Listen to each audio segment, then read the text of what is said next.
મોડાસામાં આવતીકાલે સીએમ બસ સ્ટેશનના ઉદ્ઘાટન તેમજ વિવિધ કાર્યક્રમો માટે આવવાના હોય ત્યારે આજે મોડાસા પોલીસ દ્વારા રિહર્સલ રાખવામાં આવ્યું હતું। તે દરમિયાન બપોરના 1 વાગ્યાની આસપાસના સમયે પબ્લિકને 4 રસ્તાઓ ઊભી રખાતા લોકો કંટાળ્યા હતા અને પોલીસ અને પબ્લિક વચ્ચે ઘર્ષણ જોવા મળ્યું હતું। લોકોએ અનેક સવાલો પોલીસ ઉપર ઉઠાવ્યા હતા। જોતા રહો અજય ભાટિયા સાથે પાટિયા 15 ન્યૂઝ અરવલ્લી।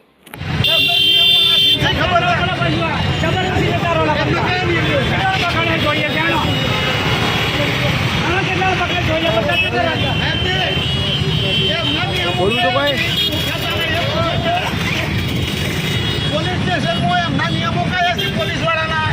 એમનો એક પણ નિયમ પાછું નથી એમની જોડે। એમને હેલ્મેટ પહેરવું જોઈએ, એની સાથે કેપ પહેરેલી છે।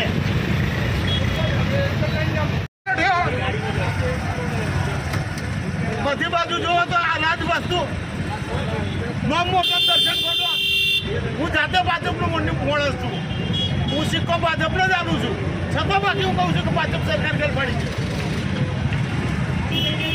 આવી કોઈની કોઈ સિસ્ટમ હોય આ ટ્રાફિક સિગ્નલ લગાવ્યું, કલાકથી તો એક જ સિગ્નલ ચાલે છે।